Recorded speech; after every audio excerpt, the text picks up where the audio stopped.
honey. Summer has officially begun.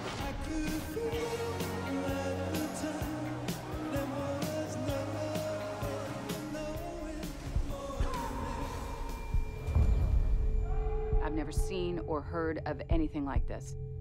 This seems to only be happening to gay men. We have to do something. The Times article? I've seen over 300 patients. Gay marriage is becoming legal in more countries, but does that make it socially acceptable by society? It has been legal in Canada since 2005, but the U.S. has just recently ruled that same-sex marriage is legal in all states in 2015. Before it was ruled legal in the states, there was 14 U.S. states that banned same-sex marriage. There are stories in the media on how people are trying to fight to make gay marriage illegal again, such as the Texas pastor who said he would set himself on fire to protest gay marriage, or the Christian couple in Australia who vowed to get a divorce if gay marriage is legal in their country. People are willing to go to extreme measures to prove their point.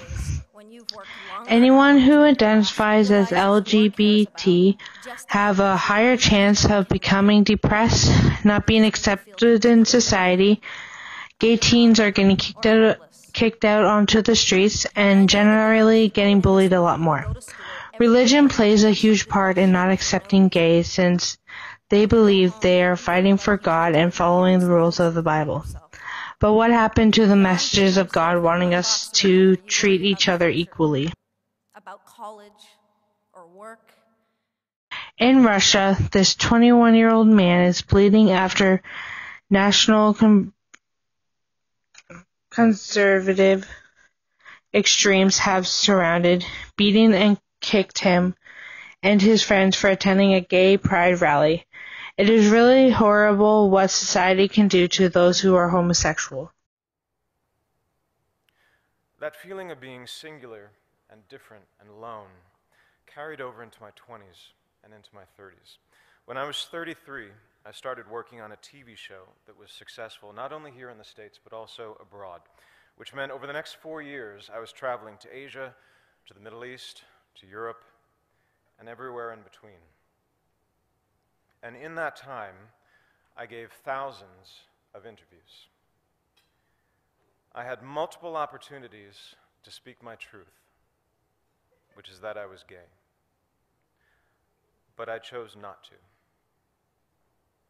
I was out privately to family and friends, to the people I'd learned to trust over time, but professionally, publicly, I was not. Asked to choose between being out of integrity and out of the closet, I chose the former. I chose to lie. I chose to dissemble. Because when I thought about the possibility of coming out, about how that might impact me and the career I'd worked so hard for, I was filled with fear. Fear and anger, and a stubborn resistance that had built up over many years. When I thought about that kid somewhere out there who might be inspired or moved by me taking a stand and speaking my truth, my mental response was consistently, no thank you. I thought that this country is free, and they say that this country is equal, but it is not equal if it's sometimes. I was afraid. You will see a time in which we as a nation finally recognize relationships between two men or two women as just as real and admirable as relationships. All of you have been brave enough to walk point and force change. We will be more American when we eliminate discrimination based upon sexual orientation. Today, we are more American. The cruel words of one are nothing compared to the shouts of many. All men are created equal.